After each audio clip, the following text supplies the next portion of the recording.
She's previously worked with Stuart Kim at Stanford and Eileen Doolin and Nancy Cox at Chicago, and she's part of GTEx. And she's done some significant work in pharmacogenomics, which would be relevant to some of Brian's work if you were here. Her work is focusing on understanding how genotypic variation is associated with phenotypic variation, and she'll be talking about some of her systems approaches for integrating gene expression, regulatory variation to understanding complex traits. Okay, am I on? I'm on. Thank you, Alan, for the introduction, and thanks for the invitation for me to be here with you today. And let me just, all right, it works, cool. Okay, so we know gene expression regulation is key to understanding complex traits because we've consistently seen that GWAS-associated variants are enriched for things like EQTLs or open chromatin regions, DNA's hypersensitivity sites. We also know RNA splicing is key because we see splicing QTLs enriched in GWAS-associated loci. The most recent model for all of this is the omnigenic model. I'm sure many of you have heard about, right? So the idea that both cis and trans effects on gene expression are important for complex traits. Basically, the entire regulatory network affects every trait, and then your key genes are your core genes. So a lot of this still needs to be shown empirically, but the model seems to fit at what we know about many complex traits. So what my lab has worked on for the past few years is how can we integrate gene expression into complex trait genetics from the beginning. So rather than taking GWAS results and doing a post hoc analysis, seeing are these SNPs, EQTLs, et cetera, how can we integrate this known relationship to search for genes that are associated with complex traits. And today I'm going to talk about how we can do this across tissues by taking advantage of the GTEx data. So the Genotype Tissue Expression Project has RNA-seq data from 44 tissues. Then, after we talk about across tissues, we'll talk about how we can integrate gene expression into complex trait genetics across populations. So the data sets I'll be talking about are from MESA, the multi-ethnic study of atherosclerosis, as well as looking for replication and some of the HapMap EQTL data that's out there. So the major problem with both of these studies is that most EQTL analyses have been done in whole blood and white people, right? So in order to see how we're doing in these smaller sample sets that are available through GTEx and MESA and other cohorts, we're also integrating data from European ancestry cohorts from both RNA-seq from the DGN cohort, which is about 922 individuals, and then we have gene expression microarray data from 4,800 individuals of the Framingham Heart Study. But both of these are whole blood samples. But we can see how we can integrate these larger data sets with the smaller ones that tell us that can help us understand how things work across tissues and across populations. Sorry? I didn't hear you. Oh, sorry. So the N here is the sample size in these cohorts. Thank you for your question. So GTEx, there's 44 tissues. The smallest sample size tissues have about 70 individuals, and the biggest of the version of GTEx that I'll be talking about today had 360. And then the rest are the number of individuals in various subpopulations of these data sets. Okay, so before we can get to answering these questions, the first thing we want to understand is the genetic architecture of gene expression itself. So before we look at different complex traits like complex disease, we just want to do step one of the central dogma, right? So how does variation in DNA lead to variation in RNA? And if we can understand that, can we predict it from DNA? Can we predict RNA from DNA? So before I get into gene expression, I just want to talk about what I mean by genetic architecture. We can look at GWAS results post hoc, and they will tell us something about the genetic architecture of complex traits. So this takes us back 10 years, more than 10 years now, to the first big GWAS.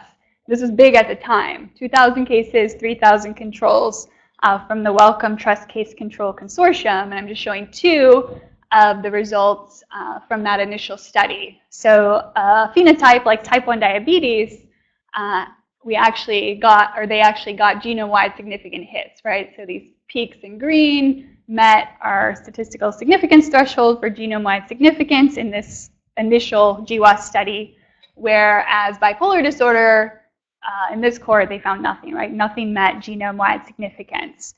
So this tells us something about the architecture of these traits. So we can use the metaphor of actual building architecture and say type 1 diabetes is more like Chicago, where I'm from, where we have several large effect variants that are associated with type 1 diabetes that were discovered in this initial GWAS. Whereas something like bipolar disorder is more like a suburb, right, where you have tiny boxes on the hillside, right? So many variants of modest effect or small effects even are associated with bipolar disorder, and subsequent much larger GWAS have shown that bipolar disorder does indeed have a polygenic architecture where many SNPs are contributing small effects to that trait. So we asked the question, how can we explicitly model polygenic versus sparse genetic architecture? So instead of just looking at Manhattan plots and guessing what the architecture is, can we model that from the beginning? And if we do model it, what does it tell us about the architecture? So we have a range of models we want to test. On one end, we'll have the polygenic model, right? So our little houses everywhere. And on the other end, we have a very sparse model where maybe only a handful of variants are contributing to a trait. So for most traits, it's likely the optimal model will be somewhere in between these two, but we can look at the entire range. And to do that, we chose to use elastic net regularization, and specifically how it performs at different models across the spectrum from polygenic to sparse, right? So we can do cross-validation, have some measure of predictive performance as our assessment of how well the model is performing. And for some traits, we may see something like this blue line where the best performance is at the polygenic end of the spectrum, whereas for other traits, the best performance may be at the sparse end of the spectrum. And for those of you familiar with this type of statistics, the polygenic end is equivalent to ridge regression, and then the sparse end is equivalent to lasso, or at least absolute shrinkage and selection operator. But if you're not familiar, just know that within elastic net, we can vary this mixing parameter alpha from 0 to 1, and we can test anything in between, which is the idea behind elastic net. And what we're actually doing is penalizing our regression coefficient. So if we throw in a bunch of SNPs that we want to see if they're associated with a trait, or in our case with gene expression, how we penalize those coefficients is determined by this alpha parameter. And more specifically, there's in statistics the L2 penalty leads us to a polygenic model. So this is just giving you an intuitive understanding. If you want all the math, you can look at the elastic net paper. But the idea is we want to reduce our regression coefficients because this is the classic problem where you have lots and lots of variables and not as many outcomes or measurements, right? We have lots and lots of SNPs and not as many people in our analyses. So what the L2 penalty does, this is going to shrink all the effect sizes, but not all the way to 0. So every SNP is going to contribute a small amount. So this fits what we think of as a polygenic model when we do this. Whereas the L1 penalty is going to get rid of most of our SNPs. It's going to shrink most of the effect sizes to 0, but only a few will contribute to the trait. So that fits a more sparse architecture model. And then, of course, elastic net also does well when things are correlated to each other. So we know SNPs are correlated to each other because of LD. So we feel it's a good model to use in genetics. And then we can determine which penalty is best by doing cross-validation, right? So is do we get the peak at the polygenic end or the sparse end or somewhere in between for the optimal predictive performance? Okay, so moving forward, so we did this for gene expression. So we first started with this large, at the time when we did this analysis, RNA-seq and genome-wide gene expression or genome-wide genotype data set, DGN. Again, this was 922 individuals, RNA-seq and whole blood, and we tested a range of alpha mixing parameters for all the expressed genes. So we focused on protein coding genes to start. So there were about 13,000 genes that we analyzed, and then we limited it to local SNP variation, so SNPs and cis with the gene, and we defined cis as within 1 megabase of each gene. And then our measure of predicted performance is this coefficient of determination that we get from doing a 10-fold cross-validation, where we pull out one fold, build our model in the other 9, and then test how well it performs in the held-out fold. So we're just looking at our observed gene expression minus what we predict from our model, and then dividing it by this sum, the observed minus the mean, to get our measure of R squared. And we did this across a range of alphas from 0, the polygenic end, to 1, the sparse end. And here is basically what we saw. So it wasn't as variable as we thought it might be when we started. So let me walk you through this figure. The x-axis is the elastic net mixing parameter, which ranges from 0 to 1. Each dot is an alpha we tested. Each line is a different gene. So I'm just showing you some of the most well-predicted genes, right? So we have pretty high R-squareds for some of these. We can do prediction really well for a handful of genes. And I hope you'll notice that, while the predictive performance was very consistent across alphas, there's definitely a dip at the 0 end, right? So a fully polygenic model does not fit the data as well as something with at least some sparse component. So here we're just showing a handful of the gene results. But if we look across all the genes that we tested in DGN, we saw a similar trend. So here I'm just plotting the lasso predictive performance versus the difference in predictive performance, lasso taking away either an alpha of 0.05 or a 0.5 alpha from the elastic net. So you'll see in this pinkish color, a lot of the genes are above 0, indicating that the lasso perform much better. So this result tells us that the local, remember we're talking about SNPs within 1 megabase of each gene, the local genetic architecture of gene expression is sparse, or at least has a sparse component for many genes. And we can predict quite a few genes quite well, an R-squared greater than 0.1, but there's definitely some that we're not predicting well with this model. And we can think about the maximum predictive performance we would ever get for gene expression is going to be bound by the heritability of gene expression, right? So if we're predicting gene expression from genotype, we're only ever going to be able to do as good as the heritable component of that trait.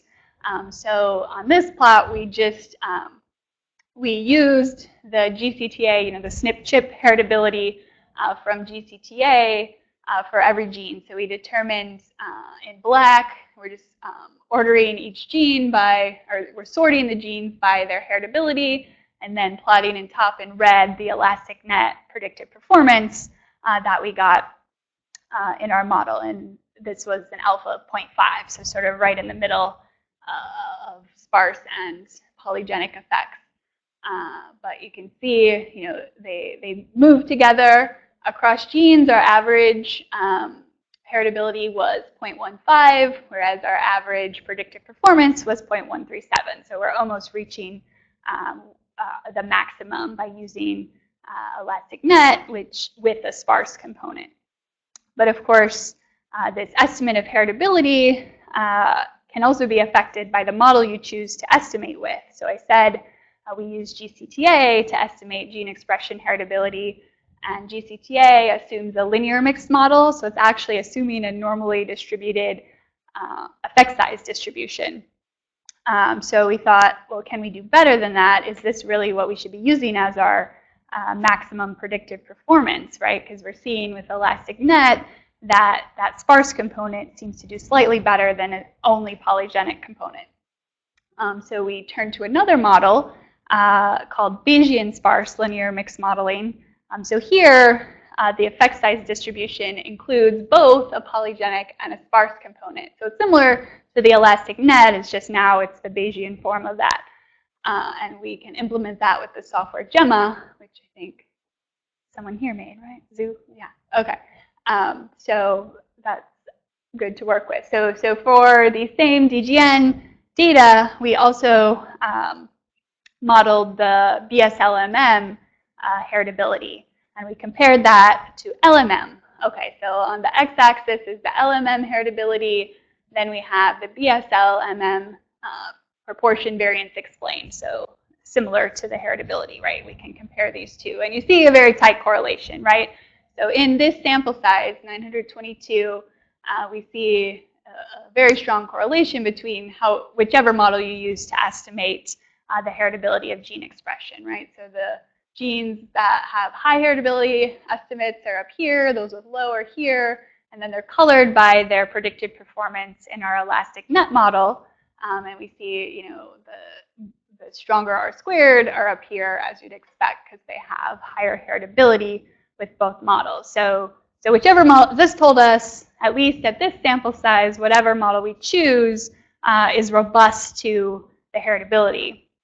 But what we found is when we turn to the GTEx data, which remember is about a third of the sample size of DGN, this wasn't always the case, right? So with the linear mixed model, we weren't getting very large heritability estimates for some of the genes that with BSLMM. Now we do have a large heritability estimate using the Bayesian sparse linear mixed model. And we know, this is real because we can predict these genes using ElasticNet, and they have a high R squared. So what this told us is that when our sample sizes are smaller, which when we get away from blood in EQTL studies, they often are, this Bayesian sparse linear mixed model is better to estimate the heritability, and we can still predict genes even with these smaller sample sizes by including a sparse component in our model. And another thing that the SLMM does is it will directly estimate the sparse component, right? So I told you it's a mixture of the sparse and the polygenic, and it will actually give you an estimate of the proportion of sparse effects that are included in this total proportion variance explained. And for the genes that have high PVE, they also tend to have very high, almost 1 proportion of sparse effects. So there's only a handful of SNPs that are contributing to most of the variance in gene expression. So the ones in blue just mean that the proportion of sparse effects is significantly different than 0, because the 95% credible set is greater than 0.01. Whereas for the lower PVE, we can't tell, what's sparse and what's polygenic. And then a similar trend was seen across the GTEx tissues that we analyzed. So these are the 9 that have the largest sample size. But again, it gets messier because we have about a third the sample size in all of these tissues. But at least for the genes with a large PVE, the proportion of sparse effects is also high in those genes. So I sort of mentioned this already, but I have a pretty slide for it.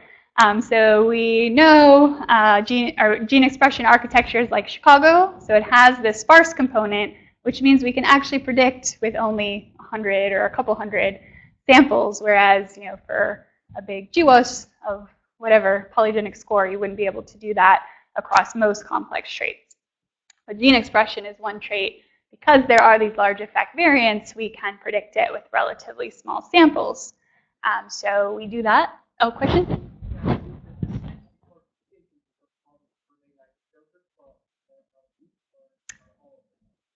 So the question was the SNPs feeding into the models, were they filtered for LD? And the answer is not explicitly, but that's what ElasticNet does for us. So it's going to select one of a correlated pair is the way the regularization works.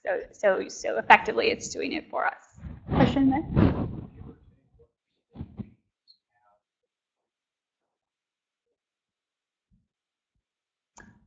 What percentage of genes? So I would say probably 25% we predict really well. And then so I'm going to talk about PrediXcan now. And we have, in a tissue like GGN whole blood, there's about 10,000 that have an R squared greater than 0.01. So we include those. So the R is 10%, but not as good as the ones at like above 0.5%. Or not percent, 0.5. Okay, thank you. All right, so because we can predict in small samples, this leads us to talking about our method PrediXcan. So the whole idea of PrediXcan is we want to act, so the idea is DNA variation leads to gene expression variation, which can influence disease risk, right?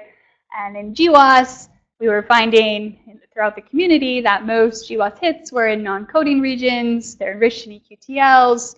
Instead of getting a list of SNPs at the end, can we get genes, and can we get a mechanism for those genes, right? Is high or low expression of a gene associated with a trait, right? So for most GWAS, we only have DNA and the phenotype, but from EQTL studies, we can build models to be able to predict gene expression and then correlate that with the disease or trait of interest. So that's what we did with PrediXcan, right? So we use these observed transcriptome data, reference transcriptome, EQTL data sets, and we have 44 tissues in GTEx, we have DGN, we have other studies that I'll talk about today. And we use things like elastic net and other modeling to figure out the optimal model, or at least the optimal of things we test, and we can always test more later. But we build models to predict gene expression and then make those available for use in PrediXcan, right? So we take our reference transcriptome data, apply different models, choose the optimal ones, and then these are stored in PredictDB. So the user can take his or her GWAS genotypes and then just multiply them by the weights that are stored in this database to get the estimate of GREX. So GREX is genetically regulated expression. So this is what we're testing in PrediXcan, right? We're taking the component of gene expression that's controlled by variation in genotype and asking, does that correlate with our trait of interest? So we do step 1 and 2. And then users can bring their GWAS genotypes in and effectively impute the transcriptome from whichever tissue or whichever model they choose, and then do a simple association test for every gene with the trait of interest. So, of course, with our elastic net models, most of the weights for most SNPs will be 0, but then you'll have those handful contributing to the trait that are non-zero that go into your model. Okay, so we've run this on a lot of things. Other people have used it extensively. I'll just tell you a little bit about one result that led us to our next method that we've developed. So we applied PrediXcan to that original Wellcome Trust Case Control Consortium GWAS, right? So remember, there was no genome-wide significant SNPs when that was first published. So we used the same data set, 2,000 cases, 3,000 controls, and we did find genome-wide significant genes, right? So you'll notice our multiple testing penalty isn't as high, right? Because we're not testing all SNPs, we're testing like about 10,000 genes. But I also have a bunch of lines here. So the blue line is the most conservative testing correction method. So this is taking into account not only the number of genes in one tissue, but the total number of genes across all tissue models that you've tested.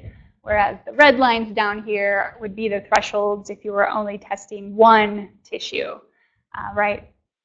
So, for this particular study of bipolar disorder, 2 met that more conservative threshold, and 1 met, less conservative threshold of if you were just looking at one tissue. And one thing we were noticing by looking through lots and lots of these PrediXcan results is that the most significant tissue you'd find, right? So we have models in PredictDB for every single GWAS tissue, so you can test all of them, or you can choose to only test one. It's up to the user. I know when I'm running things, I usually just run everything and look later and see what we can find, which don't tell statisticians that, but it's easier to run the code that way. So you have they'll have their hypothesis, and then they'll be like, okay, we need to publish something, right? Okay, I'm going off topic. We can talk about that later. But what we find, so obviously the lower the p-value, you always want to lower p-value. But let me get back onto my slide. All right, so we were finding that the top associated genes from PrediXcan were not always in the tissue that the clinician or your collaborator who really studies that phenotype a lot would expect, right? So for things like bipolar disorder, we'd get like LCLs as top or esophagus. So we expect brain, so there is brain in there, but we're also seeing other tissues that you wouldn't necessarily think have anything to do with bipolar disorder. But you'll also notice that a lot of these genes are showing up in more than one model, right? So it's the same gene coming up with different models. And we know, from GTEx and lots of other studies that EQTLs are often shared across tissues. So especially cis-acting EQTLs, the correlation across tissues is quite high. So up here are all the brain tissues, so those are highly correlated with each other.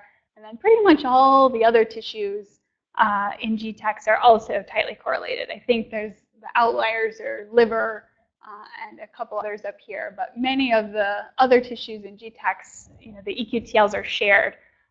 So because of this, and because we wanted to make PrediXcan results easier to interpret, but also to potentially get more power, we wanted to know, can we leverage this sharing of EQTLs across tissues to improve our ability to detect associations? Okay, so you probably know the answer is yes. I wouldn't have asked the question, but I'll show you the data. So to remind you, PrediXcan, we estimate, so traditionally in PrediXcan, we'll have a single tissue model, right? So we'll estimate this genetically regulated expression, and then we're just simply doing a linear or logistic regression with the phenotype to see if there's an association. And here's just the GTEx figure of all the different tissues we have. But then with our new method, which we call multi-scan, for every gene, we'll have up to 44 tissues where that gene is expressed. So it's usually, 20 to 30 some tissues. Some are unique, but for most genes, they're expressed in multiple tissues. And then our question was, can we just have a multiple regression type framework where we predict our G-Rex with every single tissue model and see if that associates with the phenotype? So the main caveat with that is that gene expression is also correlated among tissues. And if the regulation of that gene expression is correlated, you'll have a multi-collinearity problem if you simply try to predict expression in every tissue and then just do a multiple regression like this, where you have a term for tissue 1, tissue 2, etc. So what we do in multi-scan is we take this predicted gene expression matrix and perform principal component analysis on the gene expression matrix, and then we discard the axes of smallest variation. So we just keep the top PCs that explain the most variation. We have a preprint that explains all the details of which thresholds we choose to use and everything. But what we end up with then is basically a multiple regression where our variables are the principal components from that predicted expression matrix. So then we're just asking, is this entire model significant, right? Do these PCs associate with our phenotype of interest? And when we test this on various phenotypes, we see more associated genes, right? So if we compare just using one tissue, so here we're looking at the cholesterol phenotype in UK Biobank, but if we just use whole blood, this is how many significant associations we find. If we test all 44 GTEx tissues individually and add up the number of unique genes. That's the number we find. And then with our multi-scan model, we do even better and find more associated genes. And of course, the significance threshold will vary, as I showed before. So the blue line across here is the multi-scan model, right? Because we're only doing one test per gene instead of multiple tests across tissues per gene, which would be the green line. So our QQ plot looks even better for the multi-scan model. And then this is just looking at all the different UK Biobank phenotypes that we tested in this preprint, showing that, you know, for most of them we get more significant genes with the multi-scan model versus the PrediXcan across all tissues model. Okay, so I've told you how we can integrate gene expression across tissues to help us, you know, get potential genes for follow-up associated with traits. Now I'm going to switch gears and talk about how we can do this across populations, right? So, yeah.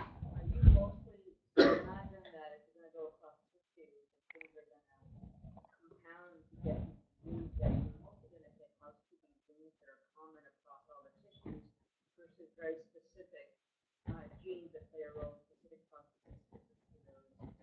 Is there a way for you to test that hypothesis, or are you finding that?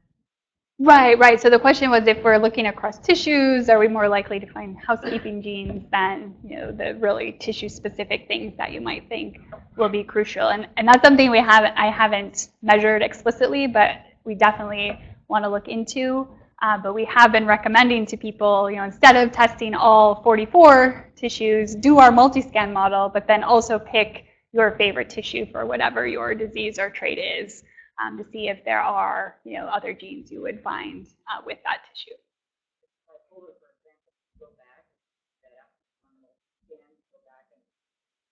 Yeah, so we actually lose some of those hits we lose that were in that table, right? So you know, or they don't meet the threshold. They're still nominally significant. Yeah, yeah. Question like that?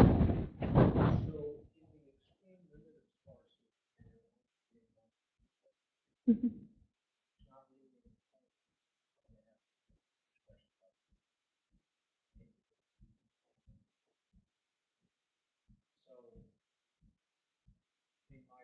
Mm-hmm.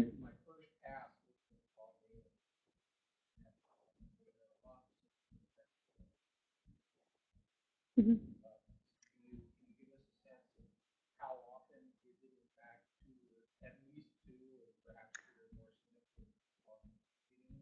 Right, right. Yeah, so the question is, you know, how many genes? Is there only one EQTL? That's, you know, well, right, right. So I do know we tested in our original PrediXcan paper just using the top EQTL to predict, and that did not do as well overall as lasso. So for most genes, we do get, you know, 5 to 20 SNPs that are in the model, but you're right. If you plot them out, sometimes you'll see the 3 clusters of the predicted expression axis. So I don't have a specific estimate for you, but that's something we could look at. I do know that when we looked at a single EQTL model, it did not do as well as lasso across genes. Mm-hmm. Okay, so let's go across populations. So this is the most recent figure of the bad news, right, of the genomics community, where all of our data is in European ancestry individuals. So here's, you know, the distribution of global populations. Here's the individuals in GWAS studies over time. And, you know, even though people are publishing more multi-ethnic studies, the sample sizes are still very, very low compared to the European ancestry data that we have. So we want to at least include multi-ethnic individuals in our studies, and that's what I've attempted to do to bring more multi-ethnic data to our PrediXcan model.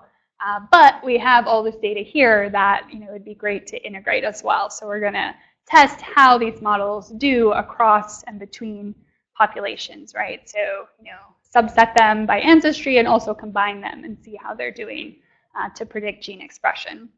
And this is important because we know there's a lot more genetic variation and genetic diversity present in Africa because the rest of the world was populated due to a founder effect, right? So there's a lot more genetic variation in sub-Saharan Africa, and we're missing a lot of those alleles by not looking across diverse populations. And they could tell us, we could find new genes that we couldn't find in other places. Okay, and we know that it's bad to only have European populations. So this paper came out last year where they used summary statistics for height in the big European meta-analysis, predicted height in 1,000 genomes, and every African ancestry individual is shorter than every European individual based on this polygenic score prediction. So we know that's wrong, right? Obviously wrong, very wrong. And similarly, they found bad predictions for other traits like schizophrenia. So we know the incidence of schizophrenia is similar across populations, but all African ancestry individuals had a lower risk. And then depending on whether you used a European type 2 diabetes reference versus a multi-ethnic, you got completely different results for the African ancestry individuals. So we know this is an issue. How can we attempt to fix it? And specifically for me, we're looking at gene expression, right? So how can we improve gene expression predictive performance across populations?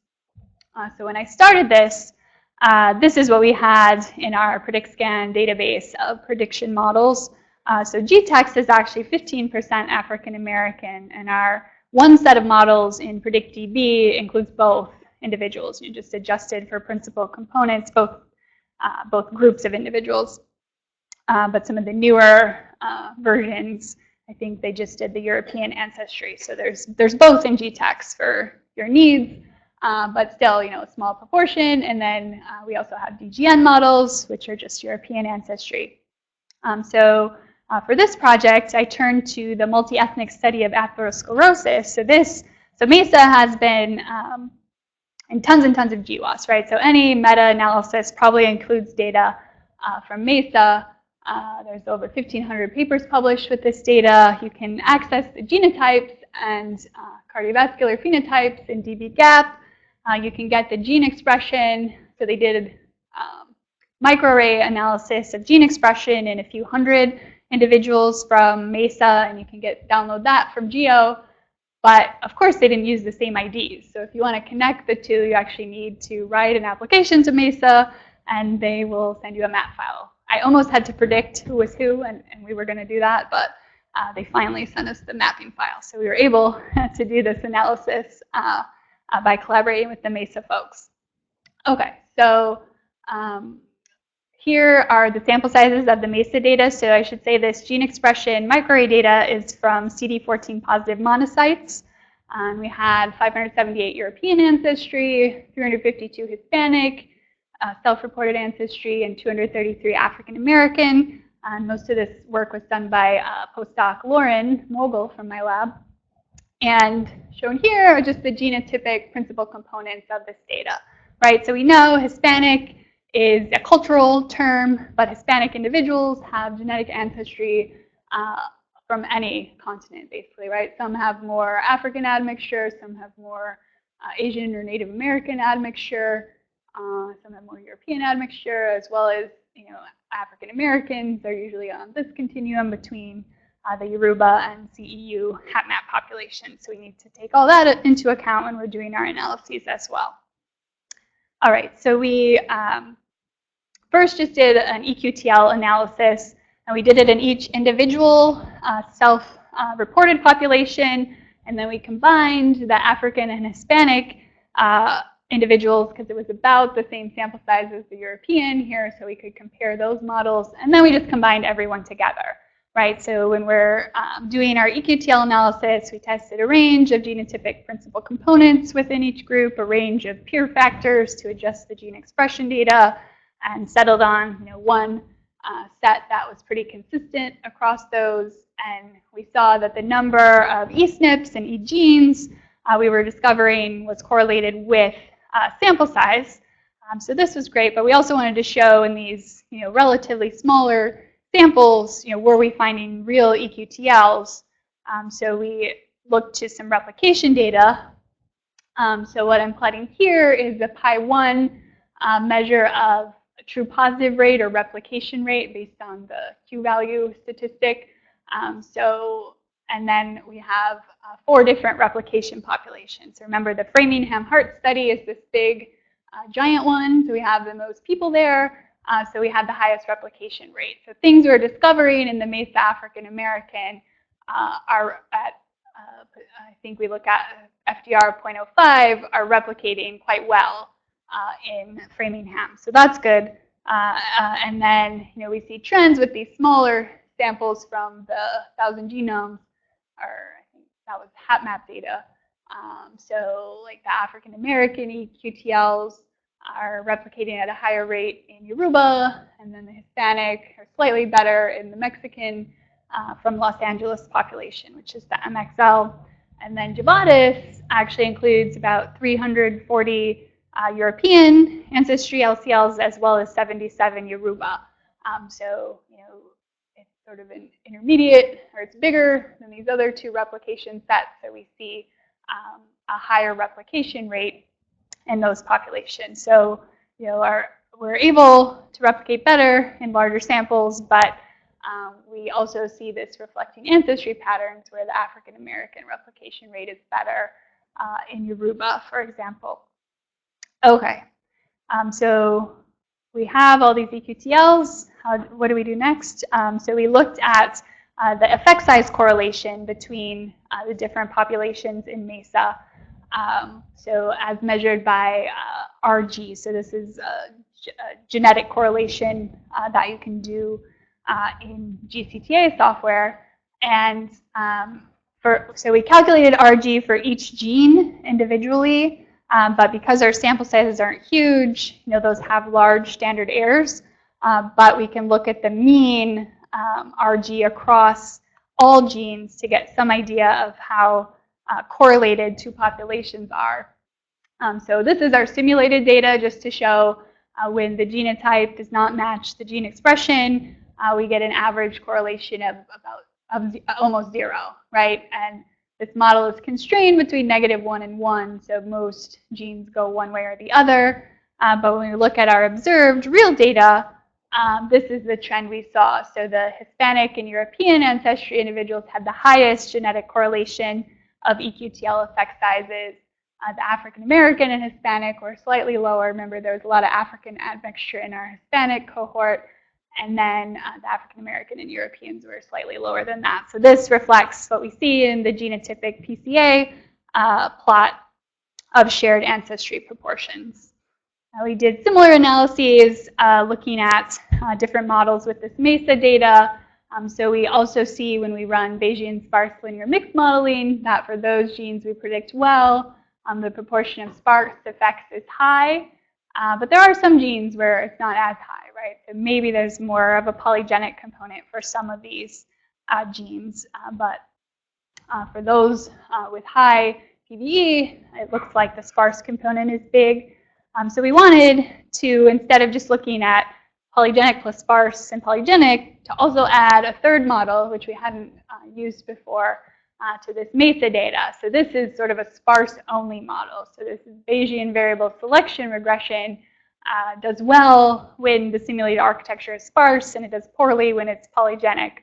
So it does well for sparse traits. So we wanted to test that as well across these 3 MESA populations. So when we did that, we see it's kind of hard to tell, right? This is all overplotted. Each dot is a gene. There's a few genes. So let me orient you. So we're looking at the middle model, right? The sparse plus polygenic on the x-axis, and then the difference between the VSLMM and either LMM or the sparse BVSR here. So there's a few genes where definitely VSLMM is better than LMM. But if we do a density plot instead of the dots, so we can see where most of the data is concentrated, you'll see, there are some genes that do better with polygenic because they're below the horizontal line, but most of them are doing better with the mixed sparse plus polygenic.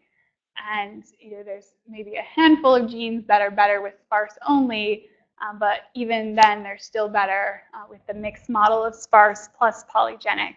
And when you get to the larger European sample size, there's not a lot below the 0 line. So when we get bigger samples for EQTL studies, maybe some of these genes that have a low overall PV, maybe there will be a polygenic component we just can't see yet at our sample size. But for now, with the data we have, it still seems best to include these mixed models, right, rather than just one SNP or just a sparse model. Oh no, did I click the wrong button?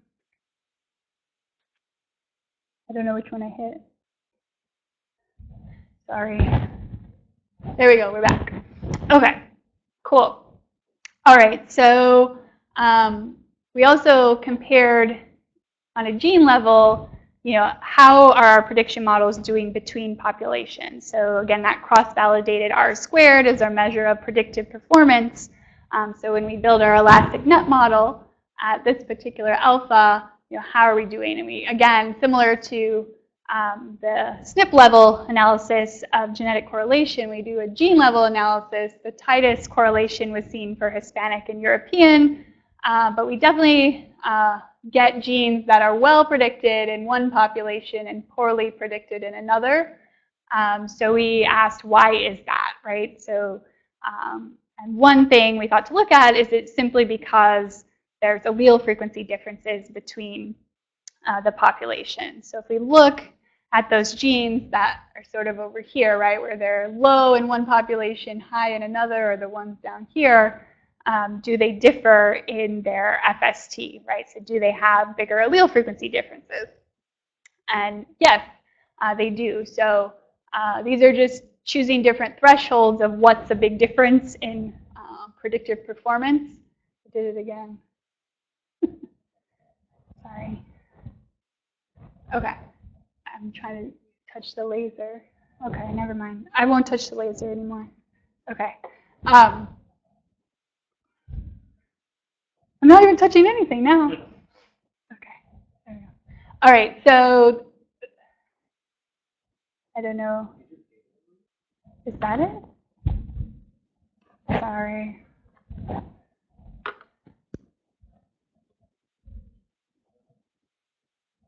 Oh, is that it? It's plugged in, right? Sorry. Okay. All right, it seems to be back now.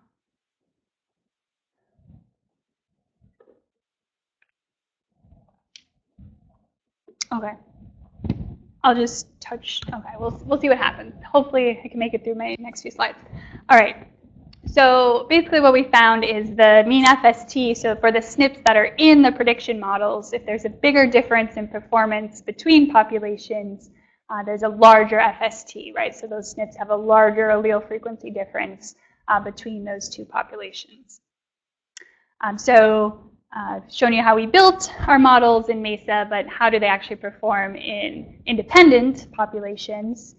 So first we just look at those of similar ancestry to the African American and Hispanic. We see that the African American models in MESA predict very well in the Yoruba, and the Hispanic does better in Mexican than Yoruba, but the European model actually does better in the Mexican ancestry, and this makes sense if you know that Mexican ancestry individuals have more European admixture, whereas our MESA Hispanic cohort included many with African admixture as well.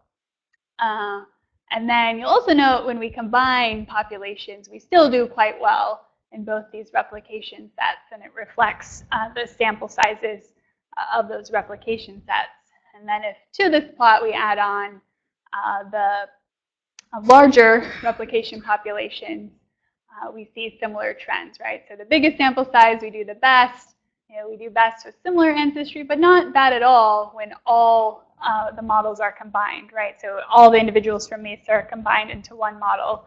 We're still predicting quite well across all of the replication populations. And then, of course, sample size matters, right? So if you only have 45 in your cohort, you're not going to get as tight of a correlation. Okay, so all of these models are now available in the PredictDB database under contributed.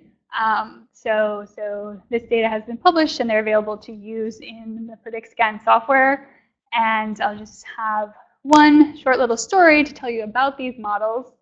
So this is my student Angela Andeleon. So she presented this work a few weeks ago at ASHG, where we're applying these models we built in Mesa to lipid traits in the Hispanic community health study and study of Latinos. So here's just showing the genotypic principal component plot, and these are the regions where all these individuals come from. So again, Hispanic includes lots of ancestry, so you need to take that into account in your analysis. But what Angela did is she took all the MESA models we developed and asked how many significantly associated genes can you find with these 4 lipid traits. And when we plot them this way, you can see that again we have that sample size as well as allele frequency similarity trend, right? So the plot is the sample size here, the number of significant genes, so Bonferroni significant genes we found across the lipid traits, and then they're colored by the mean FST of the SNPs in the models for these significant genes. So the lowest is Hispanic, right? So the allele frequency distributions are similar in the Hispanic MESA model and HCHS, as you'd predict. So we see a little bump, right? Even though the sample size is much lower, we're still getting lots of genes for the Hispanic model, but we still are doing the best when we use our MESA model, our model built in all of the MESA samples. So larger sample size of about 1,250. And you can argue whether the difference between 16 genes and 18 genes is that much, but at least the trends match a contribution of both sample size as well as similar allele frequency spectrum. So to summarize, hopefully I've showed you that the local genetic architecture of gene expression includes a sparse component, so it has this Chicago architecture. And with multi-scan, it can improve our power to detect associations with complex traits. We'll follow up on what kinds of genes those are. And then expression prediction works best when the training and test populations have similar ancestry, but sample size matters, right? So you want to, if you can, just use everyone. That's a good bet at this stage. So my recommendation is, if you're doing European, just use European. There's enough European data. But if you have a cohort that's not European that you want to do PrediXcan in, choose models that are a similar population, or actually select SNPs that have a low FST between populations to build your models. Of course, you might be missing the SNP that's key, but right now you can at least learn something about those low FST SNPs. And as we get more data from other populations, we'll be able to better understand how they transfer, how these results transfer. And we still want to use this red blob of data that we have access to.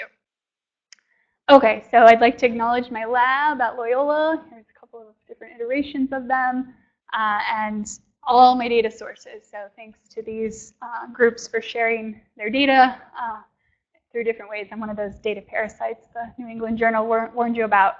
So I'm always happy when people make their data shareable. And I'll also thank my collaborator, Hockey Eam, who I work with on a lot of this PrediXcan stuff. So thanks, and I'll take questions.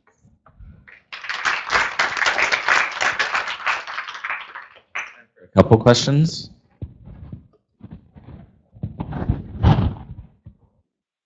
Guess you asked them while I was talking, which is good. A few questions related to multi-scan. Mm-hmm.